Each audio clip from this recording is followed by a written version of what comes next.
I asked Henry if he did this. He cried, and he swore he saw Irina push her. Yeah, that's what he told me, but I have to ask. Has Henry ever lied to you before? Those other accidents Ruby had, was Henry in the apartment? One time, Ruby got her fingers stuck in the door, and she was screaming. Tom and I raced up the stairs, and Henry was there, in his room, smiling. So, it is possible that Henry pushed Ruby down the stairs. Oh, God. He didn't mean to. He has a hard time remembering that other people can get hurt.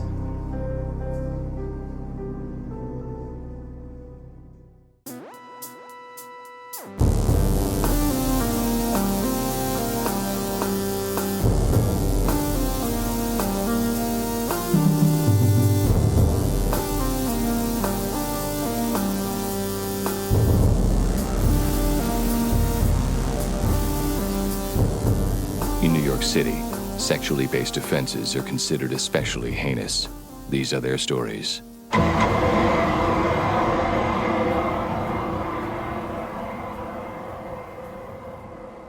Hey guys, welcome to Munch My Benson. My name is Adam. I'm here in a drizzly, cold Albuquerque, New Mexico.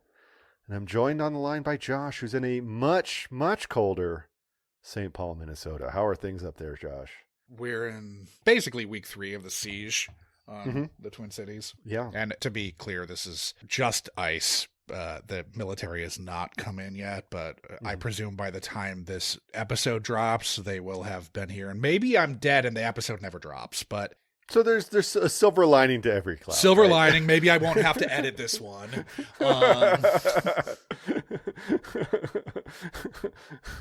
So, yeah, today was the general strike day. Yeah.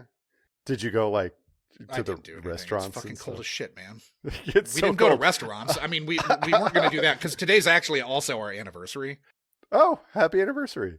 Happy anniversary on General Strike Day, where virtually every restaurant is closed, and whatever, that's fine. It's not like you'd be going out anyways, because, I mean, we probably actually would have, but okay. We were, there's a restaurant we'd been wanting to go to that, you know, by the time this drops, the whole city will have probably been nuked or something like that. It's weird that that Minneapolis became the main character. It's not that weird. I mean, it's George a little Floyd weird. too, but that's what I mean. I mean, main character over the past 6-7 years. Yeah. It's weird to me. I mean, it's not that there's anything wrong with it. It's just, you know, you expect like New York or Los Angeles or something like that to be Washington, D.C. to be the center of everything. It's just it has to be somewhere in Middle America. So you know. But how are things with you? Let's see. I have these children. Things are busy. We had the storm coming up. So everybody's like, I'm just going to Costco because I need to go to fucking Costco. And everybody's like, are you stocking up for the storm? And it's like, well, I mean, it's going to rain. Really. It's going to snow like 2 inches. I'm not that worried about it. It's not like we might go sledding on Sunday because we should get enough snow to go sledding. And I'm debating whether, hopefully there's enough snow that I can go to like a park near us and not have to go onto the mountain up higher where it'll be super busy. So that's what I'm keeping my fingers crossed for. Tomorrow's going to be a whole lot of nothing because it's going to be cold and mixed precipitation all day. And somehow here, like 40 is colder here than 30, if that makes sense. It does. Yeah. It's really wild how, like today I was like, oh, it's so chilly and it's like 45, and like every morning it's like 25 here, and I'm just wearing a light sweatshirt, but it's just the humidity creeps back in once it gets above freezing. These people have nothing to offer society. This is a pro-cannibalism podcast here. Unless it's Army Hammer. Wait, you're anti-Army Hammer? Anti-Army Hammer. Though I am pro Sean playing Army Hammer. Oh, yeah. On SVU. Yes. Are you listening, Michelle Fazekas? I don't know why that hasn't happened yet. How am I going to get that? Just, are you listening, Michelle Fazekas, in here, just like in the middle of all of this talk that is clearly for Munchies? Dude. Just non sequitur drop. Start with I'm pro cannibalism. I'm pro cannibalism. Yeah. Have that be the intro to what are you drinking, Josh? Because I feel like it's probably then, right? You were drinking Bullet Rye on the Rocks, same. Yeah, I sure was. Yeah, Tony's on the pier, Redondo Beach, California. Mm-hmm. Unofficial official bar, Munch by Benson. Yeah, it was 4 fingers of Bullet Rye Rocks. It is now a finger of Bullet Rye Rocks. And that is in the course of 25 minutes. I've got a backup hams here. I will probably top myself back off here. Nice. Maybe after I read my recap. Yeah, I'm drinking a Santa Fe Brewing. It's called a State Pen Porter. Okay. Which is pretty good. Oh, what was I going to say? Oh, yeah, I last weekend, we did something germane to this episode. So I think I'll wait to talk about that until we get there. Because really only one Max character in this tortured episode. David? No, not that. There's only one character that I find it is. There's only one character I find interesting in it, and we'll get there, and I will bring up what we did because it's. I wonder if you can guess.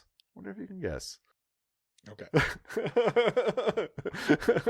Hilariously, last night I have not watched it yet, but I know people are watching it on the Discord. Mm-hmm. But hilariously, last night the 3rd installment with Henry Messner aired. Oh yeah, that's right. Yeah. Wow, Kismet. I mean, we were it's watching not the first one. Yeah, it doesn't match matter up for quite as cleanly, yeah. but because we're dropping this like a month and a half later. But and also, I believe Wong comes back for this one for the season 27 episode that just dropped. Yep. Yeah, wild.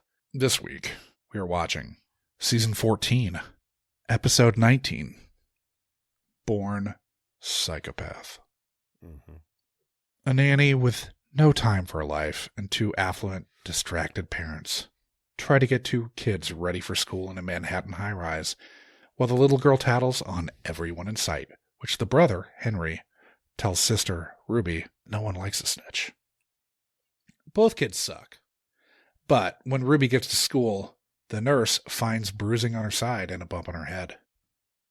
While this is happening, Amaro is doing a bring your fake uncle to school Q&A with his son's class, with his secret son's class, before he gets the call and has to tell these kids to piss off. Olivicolis meet at the hospital, where Ruby suffered a fresh broken rib and tells Liv that, quote, the monster pushed, end quote, her and told her to shut up. Mom doesn't understand why the police are there when the school said Ruby was okay, but she and Ruby aren't going anywhere, and Henry will have someone sent to grab him and bring him to the hospital. Odafanda asks Irina questions at her other nanny gig, and Irina cops to not actually having been watching the kids when Ruby took a tumble down the stairs, adding that Henry was beaming from ear to ear eating waffles when she came out of the laundry room. 5-year-old Ruby's been to the ER 4 times in the past year, but the other family Irina works for hasn't had any incidents with Irina, and Mom and Dad were indisposed when Ruby took a spill, which points a potential finger at Henry, who comes in and immediately blames Irina, the undocumented immigrant from the nation of Georgia. Henry's buddy Toby says that Henry hates Irina, who Mommy Messner says has solid mom cred from the groups she belongs to online. Of course, Nick finds evidence that Henry might be an aspiring pyro, which we all know is a red flag. When Tutuolans press Irina, she proffers that Henry's a mean piece of shit, who Ruby calls the monster. Mom says boys are tough to raise, but that Henry said he saw Irina push Ruby down the stairs, which Liv follows up by asking dear old Mom if Henry's lied, and then lays out the scenario where Henry had to have pushed Ruby. But Viola Messner, Mom, is willfully not connecting the dots while an undocumented immigrant's ass is in a sling.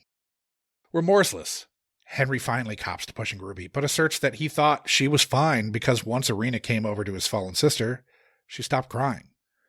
Henry not only doesn't show any remorse, but he quickly shows that he doesn't really view Ruby as anything other than an animal onto which he can experiment with inflicting pain to see what happens. Dad says he was angry at Henry's age, but then he got into trains, so it's all good. They just need to find Henry's trains. Henry's parents moved him from his old school to his new one because it was less focused on testing and more focused on brainstorming to figure out how to get kids to take responsibility for their own behavior. Of course, Henry's completely snowed his counselor, who knows he's smart and volatile, but hasn't pieced together that he's playing with his food, while his parents shield him from the stigma of getting a bad diagnosis from a psychopharmacologist. Assistant Corporation Counsel Pippa Cox thinks that the home is a safe space for Henry to return to against Liv's protestations. Pippa isn't going to charge Henry, but Finn cooks up the sell to mom and dad that maybe they can get the DA to not press any charges against Henry if they agree to have him see a shrink scheme. I assume that was all hyphenated, right? It was not, but I read it like it was. It was too many hyphens to put in. But your choice. Yeah. Amaro tries to convince Cynthia that they should tell Gil he's actually Gil's father before the Rangers game that he's going to take Gil to, as Lavanda head over to try to convince the Mesners to get their son checked out by a shrink to no avail. The Mesners assure them that they'll sue the city if they try to go after Henry, but that it's totes cool because Mom is going to stay home from work and make sure Henry is loved and can't access any sharp objects. Next scene? About that. Henry's got a butcher knife in his bedroom and, because he doesn't want to go to bed yet, takes a slice out of Mom's hand. Those chickens came home to roost real fucking fast. Mm-hmm. Mom blames herself, but back at the apartment, Dad screams at Henry that not everything is everyone else's fault, waking up Ruby in the process, which gives Rollins a chance to size up Henry after she coaxes Dad into tucking Ruby back in. Viola says Henry has never said he loves her, and that she feels like she is living in a combat zone. Wong comes in from Oklahoma to assess Henry, who immediately lets the doc know that he likes all supervillains who kill people in cool ways, before smashing the one toy with another to make sure that the smashed toy doesn't do anything Henry doesn't like, and then spectacularly fails a psychopathy test. Wong says he doesn't like slapping a psychopath diagnosis on a 10-year-old, but that he's only been as scared of a patient 2 other times, each time with a serial killer on death row. Wong knows of a place in Vermont that treats severe cases like this, but if the Mesners don't want to do this, they should build a safe room. After Tom Mesner throws another tantrum where he blames everyone else for Henry getting worse, Viola reasons with her husband that they tried, but can't really do anything more here and should send Henry to someplace equipped to manage him. Vermont can take Henry next week per Wong, who has to fuck off back to Oklahoma now. But before Wong could even theoretically reach the elevator, Henry calls Liv from his mom's phone, saying Ruby's in a room full of smoke, and he locked dear old Mom in the laundry room. So, bye! The police and fire department are on the scene, but Henry has run off to his friend Toby's apartment, where he's tied up Toby, drowned their dog, and stolen Toby's father's gun. Amaro finds Henry holding a kid hostage with said gun, but Nick gets Henry to let the other boy go before taking a gunshot to the vest. A slew of cops rush in, but Amaro's tackled Henry to ensure Henry doesn't get killed. Cynthia lets Nick tell Gil he's his pop while he's grimacing over the round his vest just stopped. Rollins asks Henry about Ruby and the dog he just snuffed out, and little Hank coldly talks about how he just wanted to see how they'd each die. It took a while. Mom and Dad break the news to Henry that he's going to be locked away until his 18th birthday. Dad hugging son. And we get a, that dead-eyed son bitch doesn't love you back, Dad. Dick Wolf.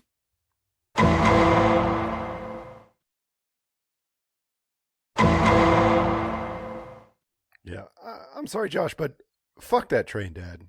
Yeah, fuck that train dad real hard. Train dad's the big bad. We have a friend who loves trains. Look, I'm going to tell you He's a fucking munchie. John Pike loves trains. As well one should. I love trains too. We went to the Wheels Museum, which is a fucking trains museum here in Albuquerque. It's real Albuquerque. It's real fucking random. It's in this amazing, just like kind of rotting warehouse kind of thing. You get to ride on a little train. There's like, remote control trains all over the place. Great stuff. Really wonderful stuff. But I do not support bad train dads like that. Because that's fucked. Like, honestly, if somebody had to teach you the love of trains, Tom Mesner, you need to teach your son your own traits. Because apparently you were fucking a psychopath. You were a psychopath until you discovered trains.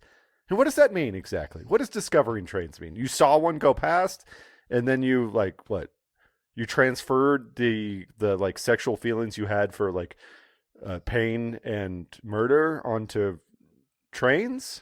I mean, it's possible that he was like looking at trains while reading the William T. Vollman book, Riding Toward Everywhere, which is about train hopping.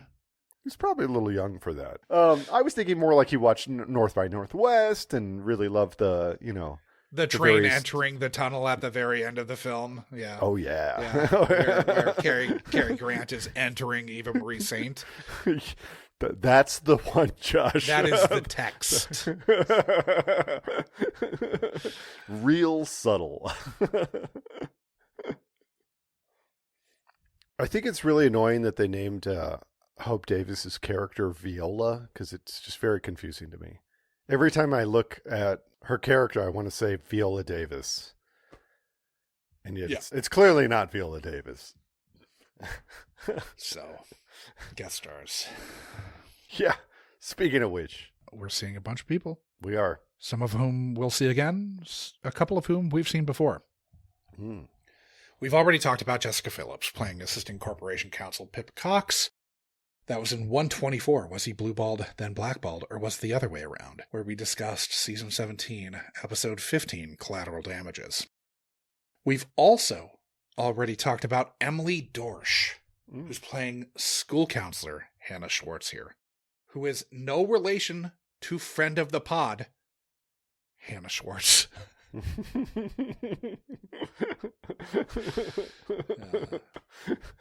I bet Brian's tripping out right now. Brian Schwartz, her husband, who is definitely listening to this.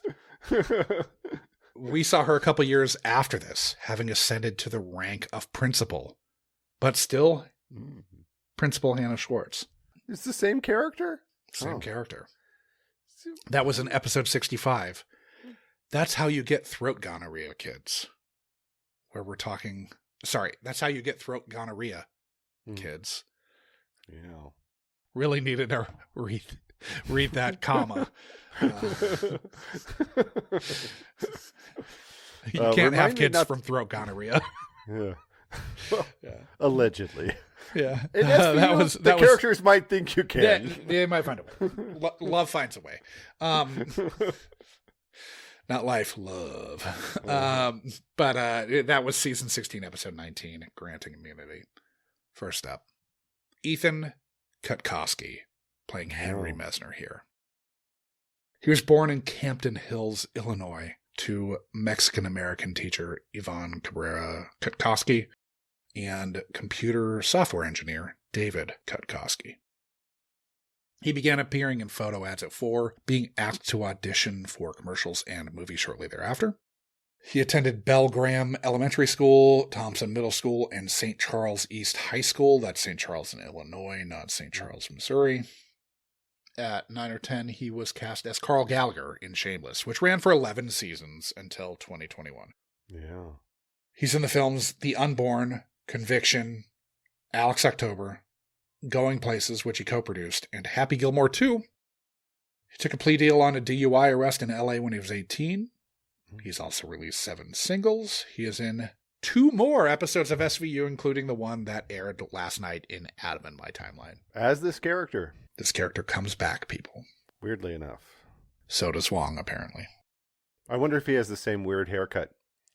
He doesn't. I saw stills. I saw production stills. I have not watched last night's episode yet because it wasn't up on Peacock until today, and I hadn't had time today because I was doing stuff. But his hair is different. It's bigger. Hope Davis playing Viola Messner. She was born in Englewood, New Jersey, and raised in Tenafly, New Jersey, by librarian Joan and engineer William Davis. Not the cigarette smoking man, from what I can tell. Probably not. William B. Davis. Mm-hmm. Her childhood friend, Mira Sorvino, grew up across the street from her. Really? Huh. I think a door or two down, but like same block. Yeah. Wild. They used to put on plays in the neighborhood, I guess. Yeah. They graduated, or she graduated at least, from Tenafly High School, and then got a degree in cognitive science from Vassar. She also studied acting at HB Studio. She's in the films, and this is going to go for a while. Yeah, she's in a lot. Hold on to your butts. She's in the films Flatliners, Home Alone, Kiss of Death, The Day Trippers, Mr. Wrong, The Myth of Fingerprints, Guy, Next Stop Wonderland, The Imposters, Arlington Road, Mumford, Joe Gould's Secret, Hearts in Atlantis, About Schmidt, The Secret Lives of Dentists. That movie's got to be terrible. It's got to be so bad, but I'm curious. The name is weird enough that I'm curious, but it's got to be awful. Campbell Scott, Dennis Leary, Hope Davis. That's the top three. Yeah. Yeah, it looks pretty bad. Yeah. The Secret Lives of Dentists. American Splendor, The Matador, Proof, The Weatherman, which I fucking love. That's written by Stephen Conrad, and The Weatherman's so good. Yeah. But Nicolas Cage, really, really great Nick Cage. Yeah. And Stephen Conrad, of course, created Patriot. I mean, I like American Splendor too. American Splendor's great too, and honestly, The Matador is awesome. There are a lot of fucking bangers in her. Yeah, there sure are. Filmography. Yeah. Infamous, The Hoax, The Nines. Charlie Bartlett's great. Synecdoche, New York's a mess. Yeah, it's not my least favorite Charlie Kaufman movie, but sure, because you saw Anomalisa, probably. I sure did. I saw it in the theater, and fuck that movie. But yeah, Synecdoche's a mess. Genovi, The Lodger, The Special Relationship, The Family Tree, Real Steel, Disconnect, Louder Than Words, Wildcard, Captain America Civil War, Rebel in the Rye, Greenland, Cat Person, Asteroid City, The Phoenician Scheme, The Mastermind, Reykjavik, See You When I See You, and You Deserve Each Other. She was main cast in 6 Degrees, In Treatment, Mildred Pierce, Allegiance, Wayward Pines, For the People, and Your Honor.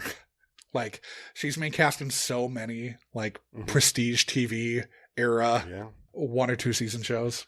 Yeah. She had recurring roles in The Newsroom, American Crime, Strange Angel, Love Life, Succession. Big role in Succession. Yeah, big role in Succession. Perry Mason and Before. She's also main cast in Deadline, which is in this fucking universe. It sure is, yeah. And she's in one more SVU playing this character. She works a lot. She works a lot. With cause, she's a really good actress. Yeah. Like, she's so good in Treatment, which Warren Light ran. Oh, okay. In Treatment's really fucking good, and she's great in it. A Warren Light show could get a good performance out of people. Oh, dude, Lights Out is really good, too. Lights Out and In Treatment are both so fucking good. Yeah. I just think he's not miscast, but, like, this isn't the optimal way to see Warren Light's work. I think some of the episodes are very good. I think some other ones are less right. Good. Strange Beauty is fucking amazing. Amazing. One of my favorites. Really good. We'll get there. We still have a lot more people to talk about. We have so many more to talk about. Hope Davis was nominated for a Drama Desk Award, 2 Golden Globes, an Independent Spirit Award, a Tony, and 3 Emmys. She was married to Ford Evanson from 1989 to 1996. She has 2 daughters with her husband since 2002, John Patrick Walker, who we saw playing Tyler Brunson, the judge's kidnapped son who was sexually abused for years, and then as an adult stalked his girlfriend from Rhode Island to New York City. In episode 169, whoever put this smut on her computer entered through a cyber back door. We're discussing season 10, episode 21, Liberties. Fantastic. These are going to get a little faster here for a bit. Alex Manette is playing Tom Mesner. He was born in Rockville Center, New York, raised in Garden City on Long Island. After high school, he moved to L.A., where he studied acting with Roy London and Ivana Chubbuck. So he's in the films Naked Souls with Pam Anderson. Yeah. Never Forever. Tennessee. Che Part 1. Boy Wonder. We Need to Talk About Kevin. Shame. Your favorite movie. Yeah. Speaking of hate baiting. 2 Days in New York. Disconnect. The Butler. Jane Got a Gun. And You Were Never Really Here. He was in multiple episodes of or had recurring roles in The West Wing, 0 Hour, and Hostages. He's in One Conviction, the Cabot spinoff. Yeah. 3 episodes of the original series, 1 more SVU as a different not character. Not as this character, yeah. Yeah. And 1 Chicago PD. Then we've got Brooke Liddell and Kelly Liddell, who are playing Ruby Mesner here. They're identical twins. They're in the films Sarah's Key, Life as We Know It, and The Night Before. They had recurring roles on All My Children, One Life to Live, and Damages. Andrea Navedo is playing Cynthia Moncheno here. She was born in the Bronx to a second-gen New York Puerto Rican single mother. She graduated from DeWitt Clinton High School. She got her BA in Communicative and Creative Arts, concentrating in theater from SUNY Old Westbury. She's in the films Girl 6, Double Take, Washington Heights, Porn and Chicken, El Cantante, Remember Me, Once Upon a Time in Queens, Bright, Before I Go, Smile or Hug, The Royal, Miguel Wants to Fight, and Girl Haunts Boy. She was main cast in One Life to Live, Guiding Light, and Jane the Virgin. She had recurring roles. There was in multiple episodes of Blue Bloods, How to Make It in America, Golden Boy, Troll Hunters, Tales of Arcadia. Sounds awesome. Elena of Avalor, The Good Fight, Mrs. America, Leverage Redemption, and A Million Little Things. She's in One New York Undercover. She was recurring character, Detective Ana Cordova, in 24 episodes of the original series. Yeah. She's in 1 Criminal Intent and 2 more SVUs. She was married from 2000 to 2020 to a man whose name we do not know, and has 2 kids with her ex-husband. Huh. Jaden Matthew Rodriguez playing Gilberto Moncheno, or Gil. We've seen his sister, Jenna Rampage Rodriguez, in one of her 2 SVUs as Luisa Nunez in episode 106. She's Summoning the Monolith, where we're discussing season 15, episode 1, Surrender Benson. This is one of 4 appearances that he'll have as Gil. He's also in 1 episode of Unbreakable Kimmy Schmidt. I feel like we've watched now 3 of these, because we saw Her Negotiation and we saw Granted Immunity, right? Did we? Yeah, I think so. God. Larissa Polonsky is playing Irina Janovic here. She was born in Kyiv when it was still in the USSR. She has her bachelor's in acting from Rutgers. She is co-founder and owner-director of Duet, Care at Home, per LinkedIn. She's in the films The New 20, Trust, Greed, Bullets, and Bourbon, Leaving Circadia, Love, and Everything in Between. She had a recurring role in Rescue Me, Lights Out, and The Deuce. Then we've got Adam Danheiser playing Adam Burke. This is the father of Toby. He's born in Silver Spring, Maryland. He's done a bunch of stage work. First appearing on Broadway. He has my in same birthday. 1995. He's named Adam and he has my birthday. Nice. Not the same year, but... Yeah. yeah. No, he appeared on Broadway in 1995, so I presume it's not the same year. I don't think you're of that age. Look, I mean, we could have been on Broadway when we were 14, 15 years old. Yeah, 15, yeah. He's in the films A Price Above Rubies, Fast Food, Fast Women, Down to Earth, and 5 Doctors. He was main cast in Billy Green. He had a recurring role in The Good Wife. He's in 1 Criminal Intent and 3 episodes of the original series. Then we've got Kyle Sutton playing Toby Burke. He's in the film Delivery Man. He had a recurring role in The Path. Caleb McLaughlin is playing Boy. That's in the classroom. He gets to ask a question to Detective Amaro. Yeah. He was born in Carmel, New York. He made his Broadway debut as young Simba in The Lion King at 11. He went to Harlem School of the Arts. See? He's in the he films. was on Broadway when he was 11 years old. Just wait. Just wait. Just wait. He's in the films High Flying Bird, Concrete Cowboy, Shooting Stars, The Book of Clarence, The Deliverance, and Goat. He's main cast in Stranger Things. Yeah. He's that kid. Yes. I know who that kid is. Yeah. Uh-huh. Yeah, he's main cast in Stranger Things. So, yeah, of course he was on Broadway when he was 11. Neither of us were. He's also main cast in Ultra City Smiths, which is one of Stephen Conrad's other shows and is awesome, but with puppets. Nice. It's stop motion animation, with puppets. He had a recurring role in Shades of Blue, The New Edition Story, and Summer Camp Island. Then we've got Sarah Megan Thomas, who's playing Leah here. She was born in Haverford, Pennsylvania, to a pair of lawyers. She graduated with honors from Williams College, trained at Royal Academy of Dramatic Arts and Drama Studio London. She's founder and artistic director of the 13th Night Theater Group in New York. She's written, produced, and starred in the films Backwards, Equity, and A Call to Spy. She's in the films Headspace, The Girl in the Park, and Love, Repeat. She was in multiple episodes of Guiding Light.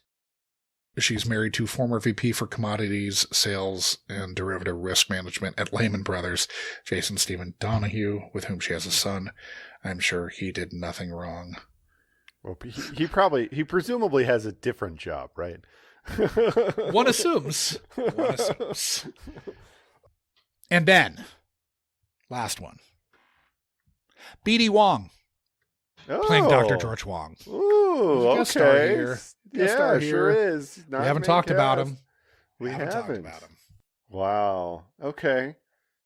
He was born Bradley Darrell Wong in San Francisco. He attended Lincoln High School and then San Francisco State. He's the only actor in Broadway history to receive the Tony Drama Desk Award, Outer Critics Circle Award, Clarence Derwent Award, and Theatre World Award for the same role for his turn in M. Butterfly. Wow. Yeah. Okay.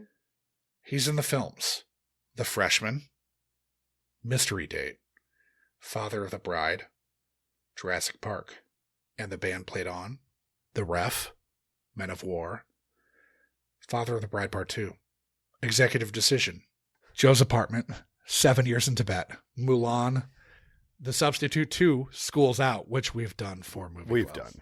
Yeah. But much to our chagrin, we've done that. Yeah, we sure have.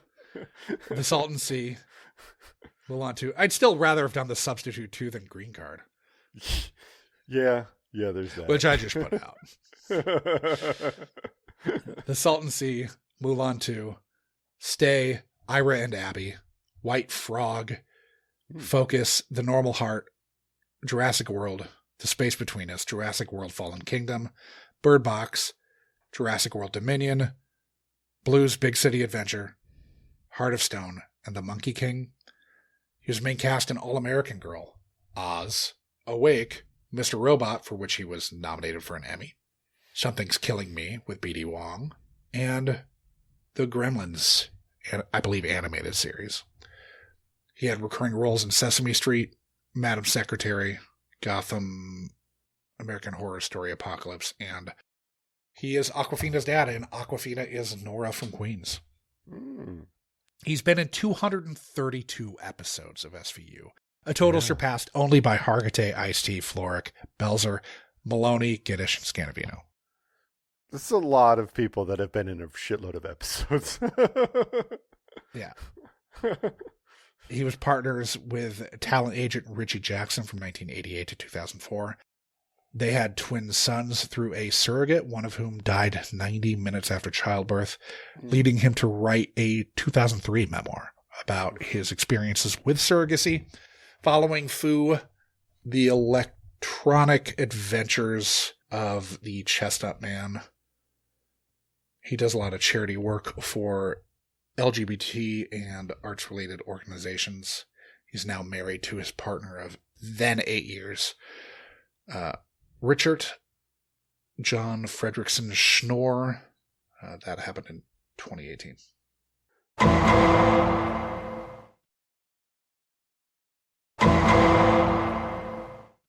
So the episode. Yeah, the episode.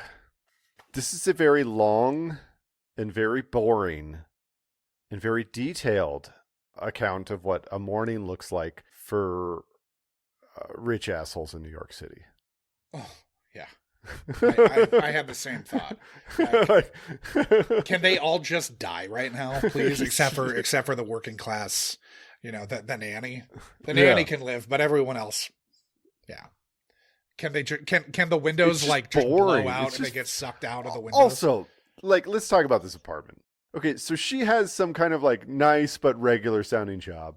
He's some kind of engineer for Amtrak, some kind of systems engineer for Amtrak. They can't afford that apartment. I'm sorry. That's like a $10 million apartment. It's fucking insane. Well, they can because they both come from money, I'm sure. But based on their income, absolutely cannot. Yeah, he just plays with trains. You don't end up the serial killer who's diverted from being a serial killer Tom is without having come from money. Yeah, maybe you're right. And trains are his... How big do you think his train set was when he was a kid? You think they had to buy a whole house just to house his... They they rented actually a warehouse bought the Silver space. Dome. They bought the Silver Dome. Yeah, they bought the Silver Dome. They were selling for $80,000 or something. $5,000 or whatever. Yeah, fuck.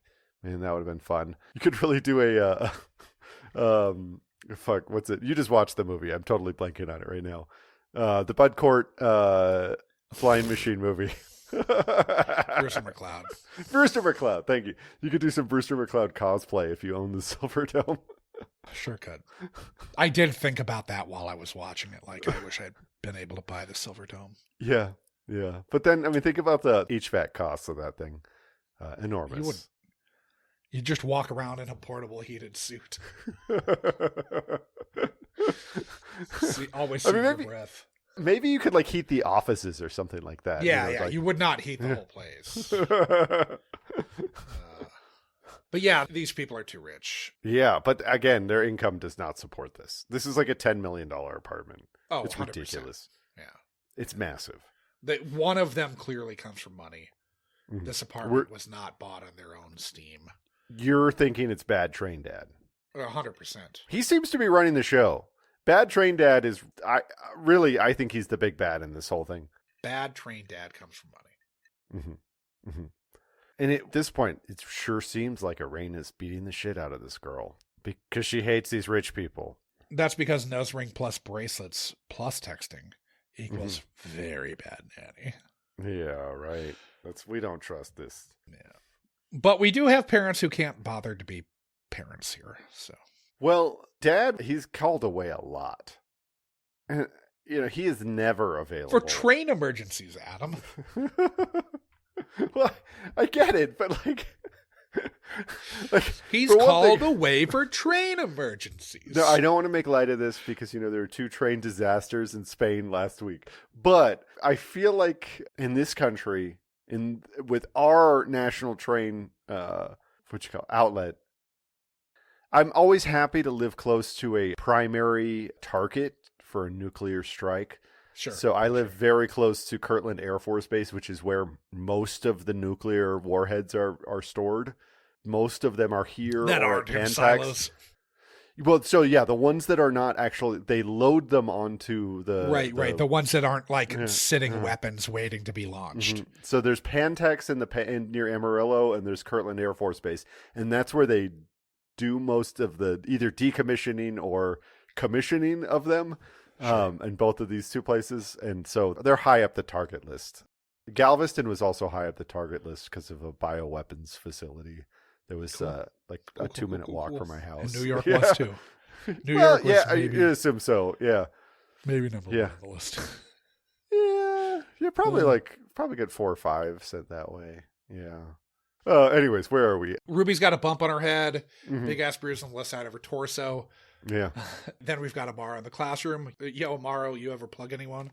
Yeah. And the real answer to that is not yet. Not yet, but don't worry. It'll happen. It'll happen. Gil wants to see the Rangers, apparently. Mm-hmm. The New York Rangers, not the Texas Rangers, obviously. Yeah. It's just from a verite perspective, I just feel like Gil would rather go to a Knicks game. Yeah. It doesn't even matter who's on the Knicks. Because the 100%. Knicks, even when they're bad, they were still had showtime. And fucking Madison Square Garden is the best atmosphere in sports when it's a Knicks game. I'm sure it's fine for the Rangers too, but for a Puerto Rican kid from the Bronx, it doesn't fully ring true to me. So Gil apparently wants to see the Rangers. Gil doesn't know Nick is his dad. Everybody else does. We then find out that Tom Mesner works in Hartford. Again, he's an Amtrak guy. He works in Hartford. Why would you have this penthouse here? Why would you have a $10 million penthouse on the west side and you have to go to Hartford for work? Hartford is a long ways away. Even New Haven would make more sense. Hartford's a haul. Yeah, it's like... And Amtrak's not fast. It's like a 3-hour train line. Even the Acela is not that fast. It's not that fast. No, it still has to slow down for 1 million stops. Right. But there's a big Amtrak hub right in New York City. Yeah. In fact, it's where the Rangers play. It's at the same place. Yeah, pretty much. So the monster pushed her. Yeah. And then the monster told her to shut up. For like Frankenstein's monster, like a sexy Zoomer monster. Did you see it? No. Did you? Fucking hated it. Really? Hated it. It's so bad. It's so fucking bad. Interesting. I like Guillermo del Toro. I do. Yeah. But you weren't a fan. Really? It's very fucking bad. It's Netflix. The graphics are fucking awful. The GFX are god awful. CGI is like the wolves may as well be from Brotherhood of the Wolf in like 2002. So fucking bad. Yeah, but at least that would be fun. It's not though, sadly. It's so much of the movie. It feels like it's just shot on a soundstage. Elordi, they do like this voice effect with him that really aggravates me. Oscar Isaac's fucking terrible. The whole movie's so bad. Interesting. So I gotta say that this episode is tough because like the pace, the first 30 minutes of this episode, the pace is very slow, like almost non-existent. Right. Like nothing's happening. Yeah. Well, then nothing kind of happens at the end, but it moves faster. So why you hear Popo? But we live on the Upper West Side. We should get even more preferential treatment than we already do, right? We're a nice, AKA a very white family, like an upsettingly white family. Look, we're so white, we even got the whitest nanny we could find. You know how expensive that is in this town? Yeah, you know, we got a Ukrainian. She's Georgian, Josh. Oh, sorry. The actual actress is Ukrainian. Yeah. Henry wanted mommy? This Henry wanted mommy? I don't think so. I don't buy it. This shit. I'm not buying it. Nope. Irina was throwing Ruby's milk-soaked tights in the wash when she took a tumble. Henry was happy as a clam eating waffles, which we all know are the breakfast of psychopaths. I'm probably going to have waffles tomorrow. Enough said. Oh, so at this point, I feel like at this point we kind of know who the monster. Henry's the monster. Sure, right? sure. But first, Henry fingers Irina. Thank you, Josh. That's eloquent poetry. Well, I mean, I'm just going back to the well. Every baseball recap I wrote for so long would have Ned Yost fingering whoever was coming in from the bullpen. So it's, it's well-trod ground upon which I can revisit gladly for this podcast. That's wonderful. Irina made her mad face and pushed Ruby down the stairs. And then Henry tries to ape human emotion and says, saying shut up is not nice. It's true. We don't need another bad nanny headline, apparently. Is that were there a bunch of bad nanny? I presume there were so many in 2014 or whatever. But is that like a problem for the city? The bad nanny headlines? Is that like God, all these bad nanny headlines. Like, How are we going to outrun them? yeah, they finger Arena. They go interview her at her other job. That's fucked up. Right. But to be fair, this bad nanny, potential bad nanny, she's not a bad nanny, actually. She's but not. She's fine. she was found from a mom group on the internet where all good recommendations for breaking the law to raise our kids come from. Dude, that's the other thing. Like, This is at the bleeding edge of the anti-vax. yeah, exactly. This is like Ruby Frankie, like momfluencers. You know, like you are one step away from getting into a sub-Mormon cult out in fucking St. George, Utah. Like you are very close to that when you get into these online groups. Whoa, shots fired. Yeah. So Irina says that Ruby calls him the monster, and then that all crystallizes everything for the unit. Yeah. We never see Irena again. Yeah, I believe its mom says, you know how boys are. I had a lot of rage when I was his age, and then I got into trains and I was fine. Yeah, that's what Dad Tom, says. Great, Tom. Great. Yeah. Right. That is not advice for people, Tom. Also, when Mom wants to think that everything Henry said about Irina has to be true, but the question goes back to, you know how boys are, and you obviously have to ask, has Henry ever lied to you? And the answer is constantly. Yeah, yeah. And then we talked to Henry, and it's basically, sure, I pushed the bitch, but she was fine, right? Which, fun to hear from a 10-year-old, essentially. I mean, that's the crux of what we're getting here. He's a pretty good dead-eyed child actor. Dead-eyed psychopath, yeah. I would rather have seen him in The Omen or in the X-Files episode The Calusari that also featured the exact same character. But he did a good job of playing this character. He did. He really did. Yeah. Like, I get why you would go back to this well. Yeah. Because it's not dissimilar to when they had Michael Pitt in Prodigy. Yeah. Which I think both you and I were like, oh, they should be going back to this well, and they never go back. Well, they right that wrong with Henry Messner. Yeah. It's not as good of an episode. Yeah. But, this isn't as good an episode as Prodigy was, but exactly. I absolutely understand the impetus to go back to this. Mm-hmm. So I wasn't mad. It was an experiment. Yeah, that's pretty funny. I wanted to see if she'd roll all the way down or just stop. Well, but she was at an angle, so it didn't really work out. Right. There's the line, sometimes when I hug him, he throws my Gussie out. Don't know what that is. I don't want to know what that means, Ruby. Don't want to know what that means. But yeah, Dad was a pissed off kid too, but then he found trains. Mm-hmm. Mrs. Schwartz at the school, we find out she has a master's in school counseling, but she's working towards her psychology certificate. I assume she doesn't get it. These parents and this lady, they all hear what they want to hear. Yeah. And they're incapable of making tough choices. Right. Because Mrs. Hannah Schwartz, Ms. Hannah Schwartz, I believe. I don't think she's married. Yeah. Friend of the pod, Hannah Schwartz. No relation to this Hannah Schwartz. She thinks Henry is an ADD, OCD, or oppositional defiant disorder. Mm-hmm. Yeah. That's because he might be ODD, but he's an extreme case. Yeah. Where he's a psychopath. He's a psychopath. Yeah, he's a sociopath. He's sociopathic. Yeah, he's a danger to everybody around him. To the whole world. Yeah. Like our president. They wanted a more open learning environment for Henry that wasn't geared as much toward testing, which makes me feel like this is a school where math would make Henry feel Elvis. They don't want him to be labeled as a problem. Right. But I think that this is kind of the school that maybe goes to with the hilarious report cards in Arrested Development. Yeah, absolutely. Finn says if he lived in the projects, he'd be in the system 10 times by now. That's being charitable. Yeah. He'd have been shot by police. This is propaganda we're watching. And this child, if he lived in the projects and were a person of color, yeah. Finn laying it out there. Yeah.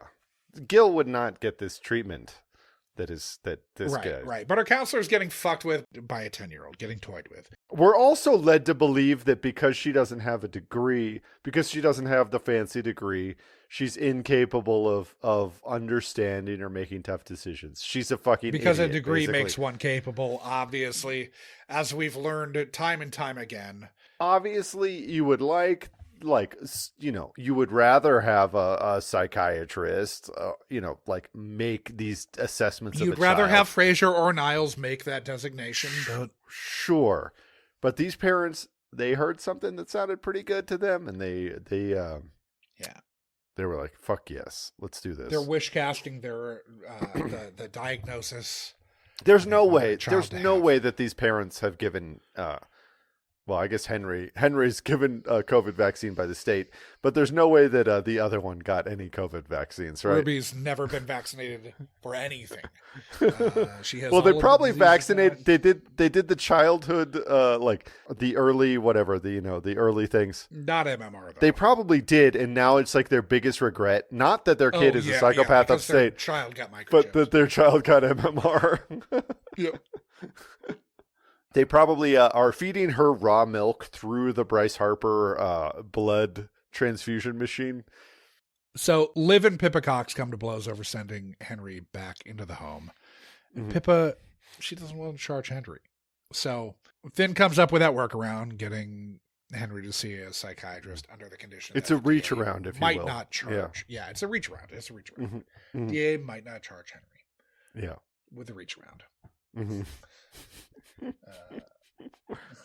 We get Amaro's like, we need to tell Gil. Yeah. I need to be his dad. I mean, it's weird that they lied to this kid. I haven't seen the whole Gil saga, I guess, but I watched most of it back. there's just one other episode that we haven't seen that I think is the first one. But this is classic Amaro, like them fumbling the Amaro bag, right? Like, Yeah. there was 5 minutes They've of this never not episode. done that. Yeah. Now, Ryan Callahan, the jersey he's wearing, Uh-huh. he was traded to Tampa a month before this one aired. He got traded from the team that lost in the Stanley Cup Finals to a team that exited in the first round. So Ryan Callahan also got fucked in the trade. Yeah. So Fantastic. Good times. But Ryan Callahan was not a Ranger when this episode aired. Good stuff. Probably why the jersey was cheap, right? Well, I'm pretty sure they filmed this when Ryan Callahan was still a Ranger. That's funny. Yeah, hilarious stuff. Mom and Dad refused to let Henry be evaluated and threatened to sue the city, insisting that they will find a solution that fixes their child. Yeah. Again, where is the fucking train set? And that solution apparently is Mom takes a leave of absence at work, and it will all totally. And I'm sorry, but it sounded to me like Mom had the better job. I don't remember what her job was, but it sounded like she had like. Did her job require her to fucking take a train to Hartford every day? If it didn't, then yeah, she had the better job. What is this guy Period. doing in Hartford? Like he is going Time to is money, also.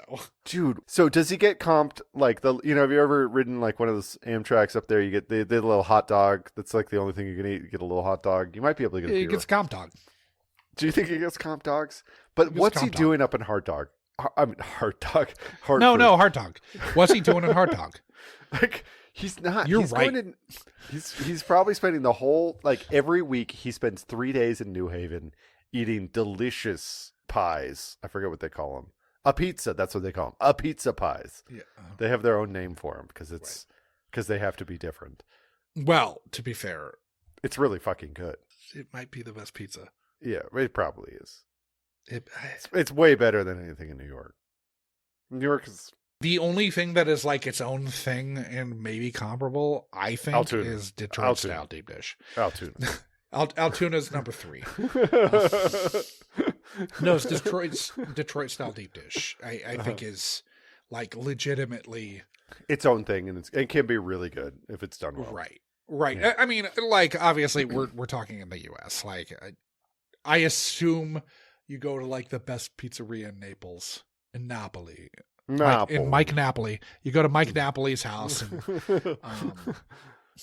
we got to keep this a baseball podcast. Yeah, yeah. Hockey is impinging upon Dude, hockey's you're in my belief system here. seriously, hockey's Ryan all over the Callahan. place. Dude, how many times have I had to think about the Big K hockey show without even having watched it? Dude, it's all really over good. the place. It's good. Yeah, people love really it. good. Yeah, People love Heated it. Rivalry is great. Yeah. You know what it's not as great as? The other show that Jacob Tierney works on, Shoresy, which is also a hockey show. And Yeah. Shoresy's so fucking good. You should watch Heated Rivalry with Megan. Mm-hmm. She'll love it. She'll love it. Yeah. They always love the Big K hockey shows. Mom's taking a leave of absence at work, so it's all totally going to be Everything's going to be fine. totally going to be fine. Totally going to be fine. Train Dad is like, what is he doing in Hartford though, Josh? Is he like philandering? Do you think he has like a trained family, a trained community? What is he doing up there? Does he have a secret train family up there? I assume he's diddling kids. What else happens in Hartford? Kid diddling. That's it. Now, they have all the sharp stuff on lockdown in the apartment, apparently. Not very well. Very badly, actually. Then we're told that this is not a police matter. I reached for the knife. Mm-hmm. Okay, Mom. At this point, it's a police matter. It's a police matter. Dad freaks out and starts yelling at Henry because Dad might just be as crazy as Henry. Well, it's established that Dad is as crazy as Henry. He's just managed to like transfer right. his He had his psychopathy. adoptive dad Dexter him into being into trains instead of killing serial killers. Yeah, basically. That's all he's got. But Rollins is like, go tuck in Ruby, dumb dad. And then we get our psycho boy moment. Yeah. And Kelly Giddish on that big SVU podcast that I'm not going to name here. But Kelly Giddish apparently said that this is the episode that stays with her, haunts her. Huh. Interesting. And this is before she came back to the main cast. Because kids are bad. So, Vermont or safe room? I often find myself asking that question. Vermont or safe room? You know, they have a lot of covered bridges there. They got dirt roads, no Walmarts. Tom's being a real fucking piss baby here. He sure is. We find out there is room, in fact, in Vermont. Vermont can take this hellion.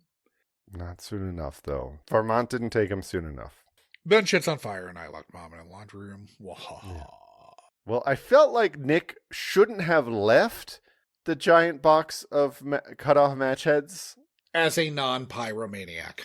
Mm-hmm. What are we really learning from the just match heads being broken off the matchsticks? Yeah, I think the idea is that you can make it more explosive that way. Okay. My understanding, because I had some friends who were like tried to do like anarchist cookbook bombs and shit, is that you could take them and you can grind them up and use that to make like an explosive. They were not ground up, though. They were not. They were just cut off. They were just matchstick heads. That had to be an S&P note. We can't can't give people anarchist cookbook notes. Yeah. But Nick, again, you're under no obligation to leave the giant pile of match heads in the 10-year-old's room, right? Right. You've already been given permission to search it. Just take the fucking match heads. What is he going to do? Cut somebody? Right. Then we find out Dad had a work emergency. Mm-hmm. Sure. Henry plays with Toby in apartment 3B. So, yeah, he goes to Adam's house. Or Toby. Yeah, the Adams. Adam's the dad. I identify with the dad because he's a dad named Adam. But Henry plays with Toby in apartment 3B. Mm-hmm. Snowball was your dog. Yeah, poor Snowball. R.I.P. Not anymore. That leash is in the bathtub. What the fuck was Adam doing while this monster was drowning his dog? He had an earpiece in. He was listening to a podcast, wasn't he? He was listening to Munch My Best, probably. He was listening to us. So, sorry, Snowball. Then, dumb fuck Toby got the combo to the gun safe. What an asshole. How? I don't know. So then Amaro's in the standoff in the fucking playpen or whatever. Hand me that gun, son. I don't want to. let Sam go. Sam's the other kid, and maybe you can see my gun. Yeah. Warren Light loves a hostage situation. Loves a hostage situation. This is season 14, so it's pretty early in the Warren Light having a hard on for hostage situations playbook, but it does happen here. Yeah. At least it's not Liv. Amara takes a bullet, but it's to the flak jacket. Yeah, which they had done. It's like Chekhov's flak jacket, right? They had like shown the flak jacket earlier. Chekhov's Kevlar jacket is my next note here. And then I didn't like Snowball. Took longer than I thought. I wanted to see if Ruby would melt from the inside. Good stuff. And then, you mean he's going to be locked away? Oh no. Yeah, you fucking idiots. Yeah, you assholes. He didn't have to be, but you guys let him develop. You guys gentle parented this psychopath. Seriously. Anyways, That's the episode. now he's going to a secure facility until he's 18 years old. At which point I assume, because I haven't seen any of the other episodes, I assume he starts killing people again. Or this time he actually kills them. Maybe. We'll find out. We'll find out. And scene.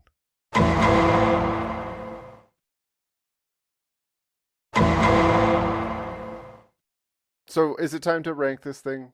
Yes, it sure is. Every episode, guys, we rank the episode we just watched. We rank on the overall quality, the quality of the guests they're in, how problematic the episode was, and the depth and breadth of lives ruined. We're trying to come up with a composite score so that we can rank this episode against all the other ones that we have watched.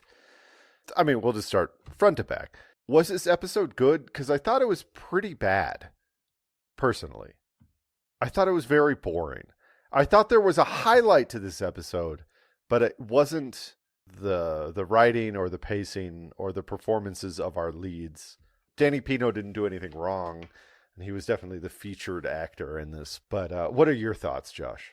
I'm maybe not as hard on it as you initially are, but I don't feel compelled to fight for it. I mean, it's like a 4 to me. I'm fine with that. 3 or a 4, but 4.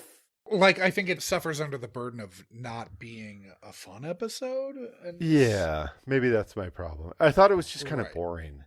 I thought it was boring, and I just watched the Calasari fairly recently. I had seen this somewhat recently, so Okay. I also knew where it was, so I didn't, or knew where it was going, so I didn't want to go. And the Calasari is more fun. If you really feel like this is a 3, I'm okay with going with 3.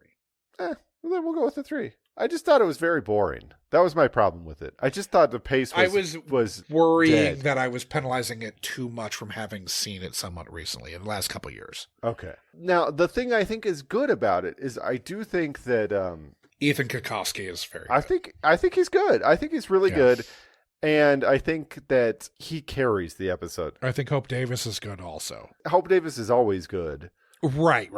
I think both you and I have seen a lot of things Hope Davis is in, have liked Hope Davis in a lot of films. Yeah. But I think that she's great in Treatment. I think she's great in Mildred Pierce. She's great in Succession. Yeah. She's great in Perry Mason. She's great in Home Alone, I'm sure. I just didn't remember that was her. Great in The Secret Lives of Dentists. She is actually great in American Splendor. I'm not 100% sold on Alex Minette as the no, I think he's trained bad. dad. I think he's bad trained dad. bad trained dad. Oh, but I really do think that Kotkowski is like kind of carries the whole episode. I think the two who matter are very good, and it's rare to have a child performance as good as Ethan Kotkowski's is. Exactly. So I'm 7. What are you thinking? I might even go 8. Okay. We weighed down quality. I think we go up on. Yeah, I'm fine with that. Especially since we're going like the other categories. Looking at the curve of child actors who have performed well in SVU, there are not many. You're absolutely right. I'm sitting here thinking of like basically it's what Connor Paolo, Rory Culkin. I think was pretty good. What's her name? The little sister. Why am I blanking on her name? Elle Fanning. Elle Fanning was great. Elle Fanning was great. Yeah. She was really good. But that's about it. Yes. Yeah, there are not many. Yeah. Sabrina Carpenter and She was not that great though. Well, she wasn't in much of the episode. But still. I think both times Hayden Panettiere are in the episode. I think she's. But she wasn't a child in either one. She wasn't. She was a child in the first one. That's right. Which was the second one that we saw. Yeah. Yeah. But there are very few who are notably good. It's a tall ask. Yeah.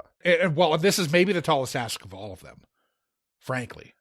I thought Elle Fanning's was really good. I don't. Sure. Yeah, I think really she's the only other one who's like on this level, though. Exactly, where it's like, oh, that's really good. Yeah, I would say he was really good. Okay, I'm totally fine with that as an 8. Okay. Now moving to problematic. He killed Snowball. Held another child captive at gunpoint. Sliced his mom. Fingered Irina. Train dad refusing to let his kids get vaccinated, among other things. Mom groups on the internet. Bad scene, man. Don't go there. Because this is like 2 seasons before granting immunity, which is like really when all that shit's taken off.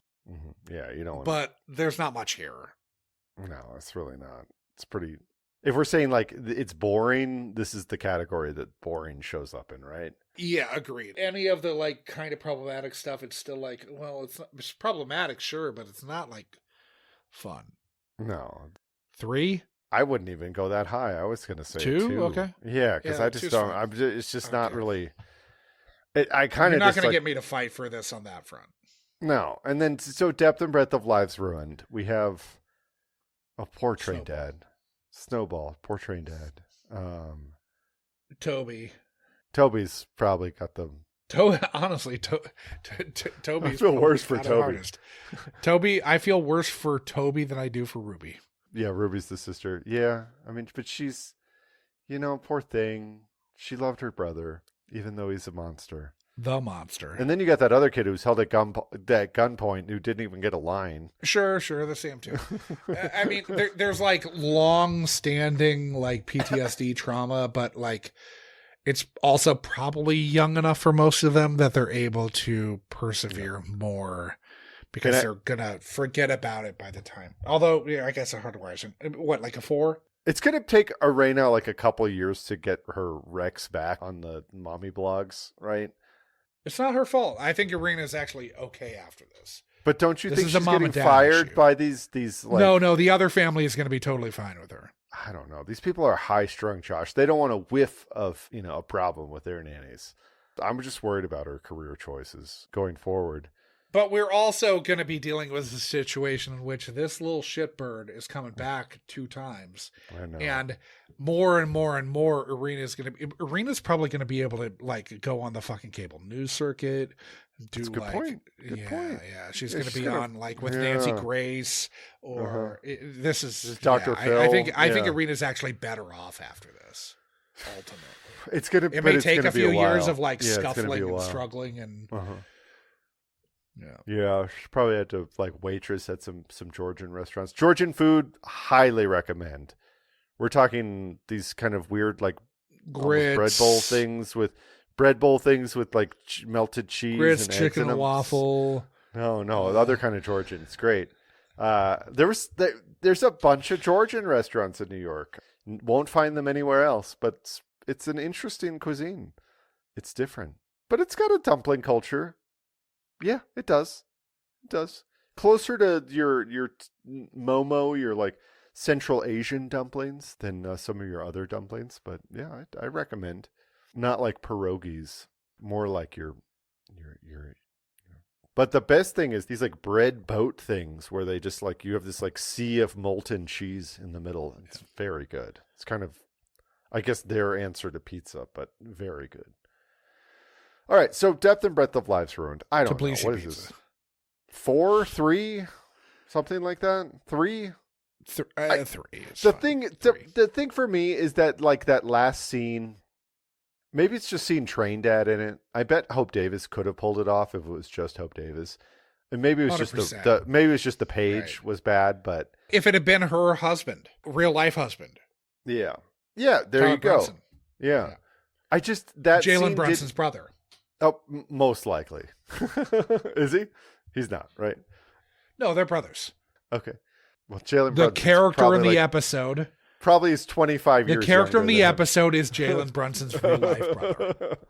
Still, that scene really did not land as hard as I think Right.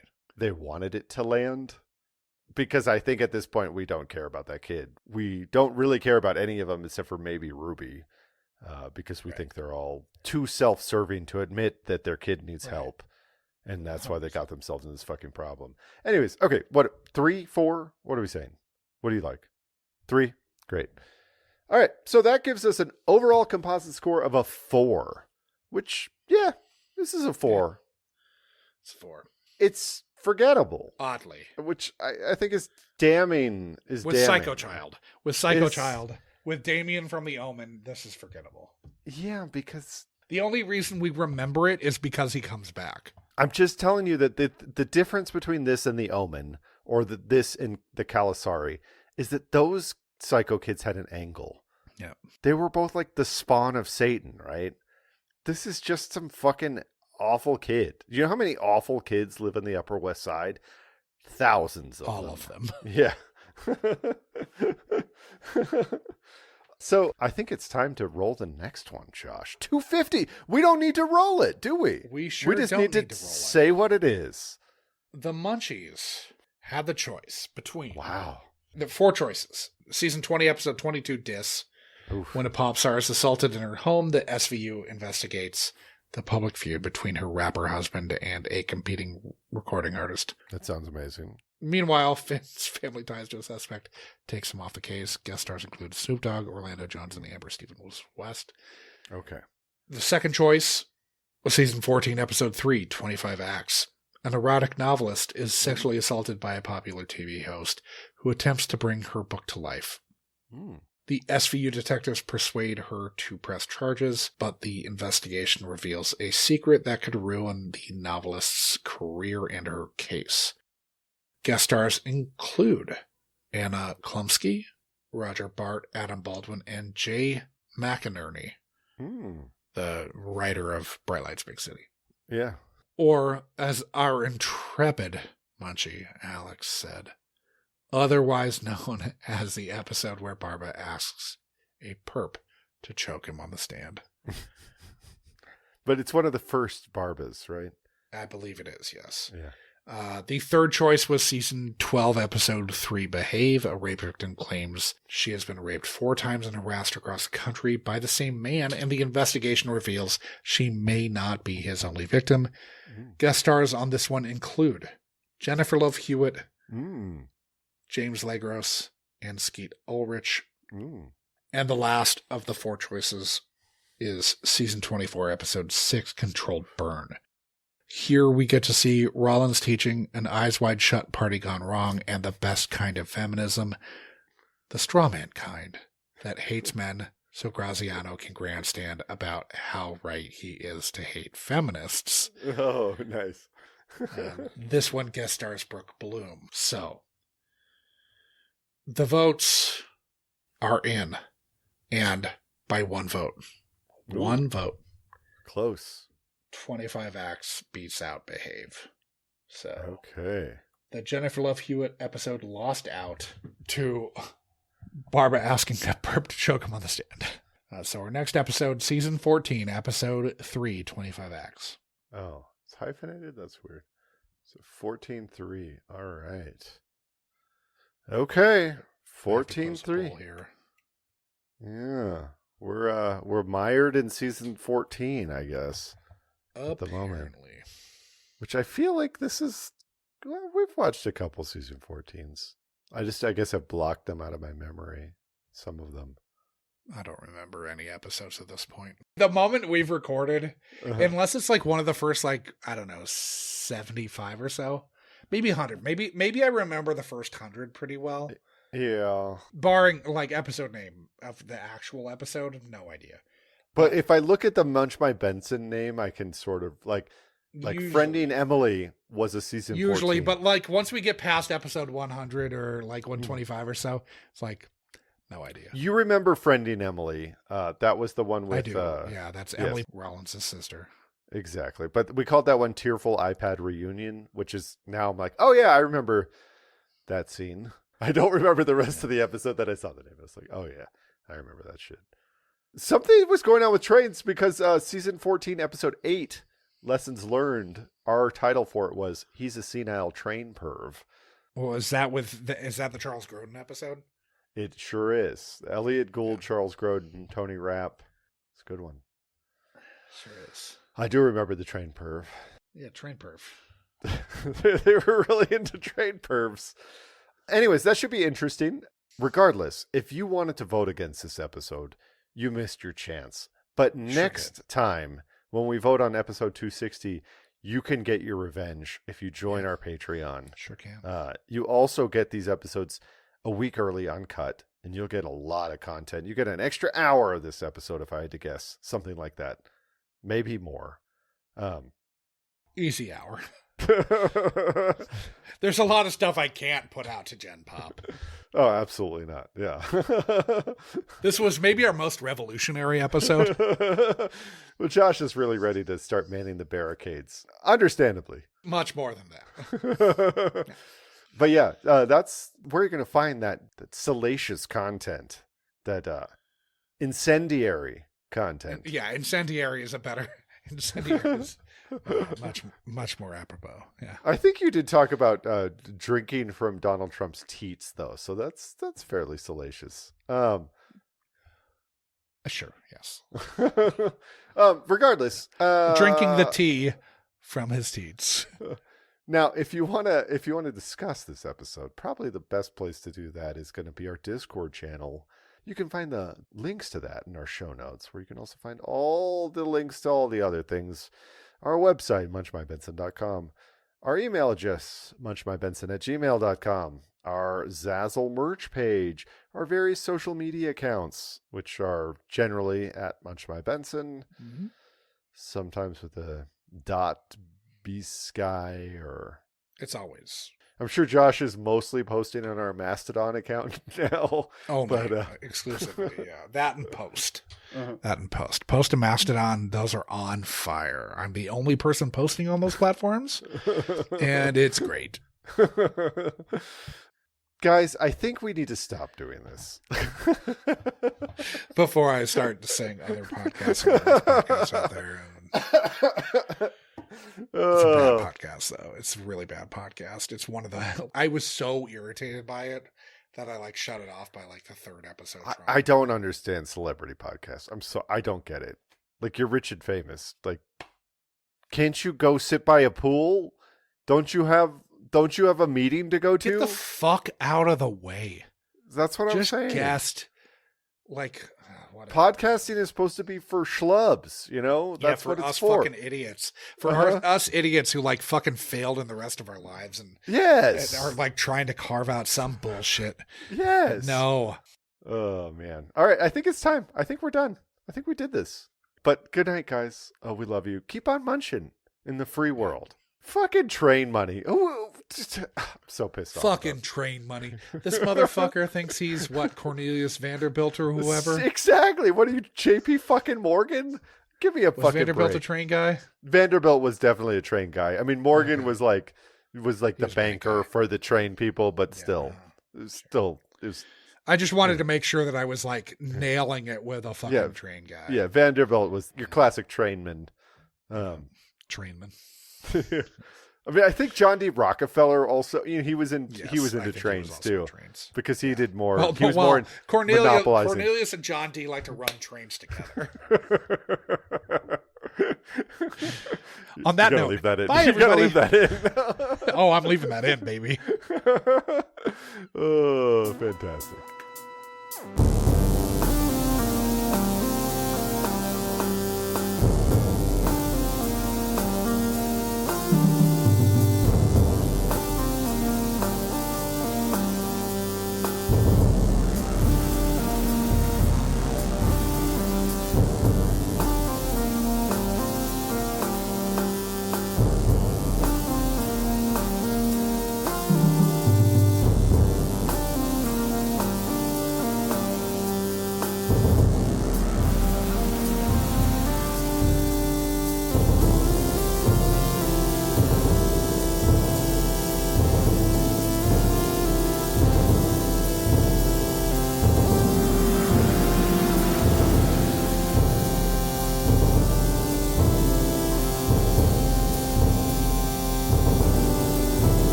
do you like to play with?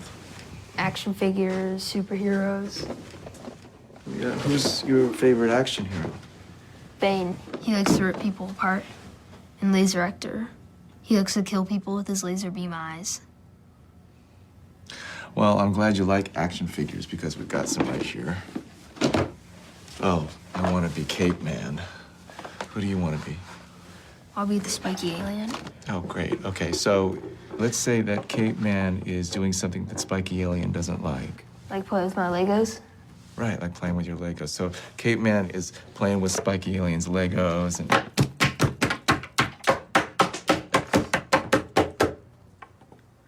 Now he's dead. He can't do anything I don't like anymore.